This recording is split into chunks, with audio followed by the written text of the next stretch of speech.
여러분의 나이는 어떻게 되는가? 우리에게서 때려야 뗄 수 없는 나이를 계산하는 방법에는 세 가지가 있다.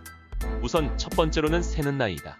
이 방식은 사람이 태어난 해부터 한 살로 치고 그 후 새해마다 한 살을 더하는 방식이다. 다음으로는 만나이가 있는데 이것은 태어난 때를 기산점으로 매 생일 때마다 한 살씩 더하는 셈법이다. 세 번째로 연나이가 있다. 연나이란 현재 연도에서 자신의 출생 연도를 빼서 계산하는 방식이다. 그래서 연나이의 경우 사진에 보이는 것처럼 12월 31일생은 하루가 지나면 한 살을 더 먹게 된다. 이처럼 나이를 계산하는 방법에는 다양한 것이 있는데 우리나라는 전 세계에서 거의 유일하게 세는 나이를 사용하고 있다. 그래서 외국에서는 이를 두고 코리안 에이지라고 부르기도 한다. 우선 세는 나이의 유래에 대해서 알아보자. 한국식 나이 계산은 중국에서 비롯됐다고 전해진다. 이는 뱃속의 태아도 사람으로 인정하는 인간 존중에 기반한다는 설. 숫자 0의 개념이 중국을 비롯한 한자 문화권에 없어서 한 살부터 시작했다는 설. 계절이 바뀌는 것을 중시하는 농경사회의 영향이라는 설 등 여러 가지가 전해진다. 이러한 나이 계산 방식은 우리나라와 중국을 비롯한 일본, 몽골, 베트남 등 동아시아 국가 대부분이 사용해왔으나 현재는 우리나라를 제외하고는 모두 폐지된 상태이다. 중국에서는 1966년부터 10년 동안 진행된 문화대혁명 이후에 연나이가 사라졌으며 일본은 1902년 법령을 제정하면서 만나이 문화를 정착시켰다.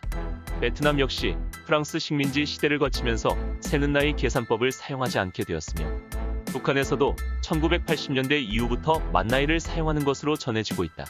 그리고 우리나라와 같은 방식으로 나이를 계산하는 국가로는 터키와 이스라엘이 있다. 우선 터키에서는 태아도 생명으로 간주한다. 그래서 엄마 뱃속에 있었던 10개월도 나이에 반영하여 태어나자마자 한 살이 된다. 다음으로 이스라엘이 있는데 이들 국가는 우리나라와 비슷하지만 다른 점이 있다. 이스라엘에서는 태아가 뱃속에 있었을 때부터 태어나기까지가 한 살. 그리고 세상의 빛을 본 기념으로 한 살을 또 부여한다. 이처럼 이스라엘 사람들 경우에는 태어나자마자 2살이 되는 것이다. 우리나라는 연나이, 세는 나이, 만나이를 사용하고 있다. 우리 민법은 1962년부터 법적으로 만나이 기준으로 사용하도록 명시하고 있다. 이에 따라 공문서나 법조문, 언론 기사에서는 실제 만나이를 사용하고 있지만 일상생활에서는 관습적으로 세는 나이를 사용하면서 혼선이 빚어지기도 한다. 그리고 연나이는 병역법의 경우 병역 차원의 통일적 관리를 위해 생일이 아닌 연도를 기준으로 나이를 계산하고 청소년 보호법의 경우엔 규제의 효율성과 집행의 편의성을 이유로 연도를 기준으로 청소년 여부를 구분하고 있다.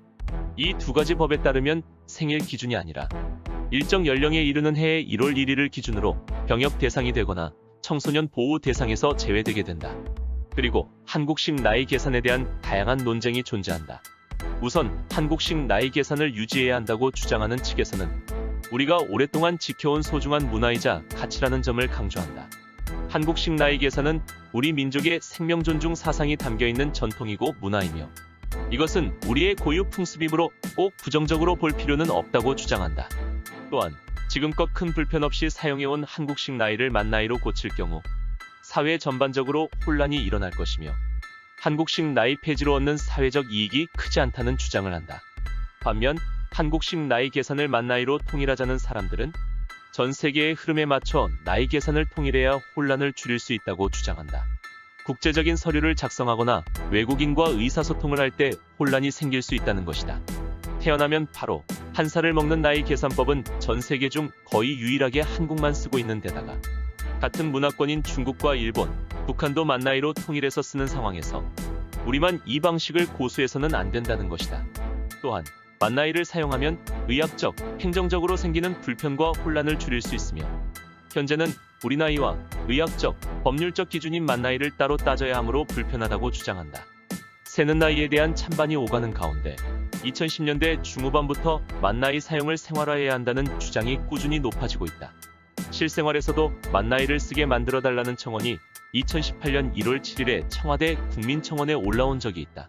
하지만 한 달간 959명의 서명밖에 받지 못하여 청와대의 입장 표명을 들을 수 없었다. 2019년 1월 3일 민주평화당 소속인 황주홍 의원이 공문서를 포함해 일상생활에서도 만나이를 사용하자는 취지의 연령 계산 및 표시에 관한 법률 제정안이 국회에 제출된 바 있다. 이는 연령을 표시할 때 출생일부터 계산한 연수를 사용하고 1년에 못 미치는 자녀 개월수를 함께 표시하도록 하는 내용을 핵심으로 한다.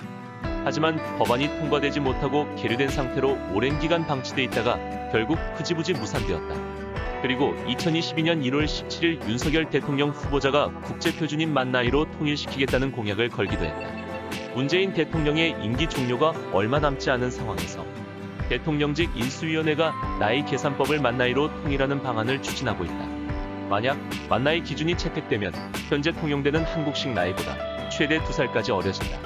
만 나이 사용의 생활화를 위해서는 여론의 환기와 캠페인은 물론 과태료 부과 등의 행정 조치가 필요하다. 지구촌의 일원으로 외국인과의 관계 형성에서 생기는 나이 차이와 여러 가지 셈법을 받아들이는 외국인 입장에서의 혼란 야기 등을 들어 세는 나이 관습이 불러일으킬 수 있는 문제를 잘 설명하고 만 나이를 쉽게 받아들이지 못하는 국민을 교화시키는 과정이 필요하다. 과거부터 현재까지 사용되고 있는 세는 나이를 하루아침에 바꾸기란 쉽지 않을 것이다. 만 나이 도입 후 빚어질 혼란을 어떻게 해결할 것인지, 그리고 모든 국민이 만 나이를 사용하지 않는 것에 대한 규제 등 의도했던 목표를 달성하기 위한 대책이 마련되어야 한다.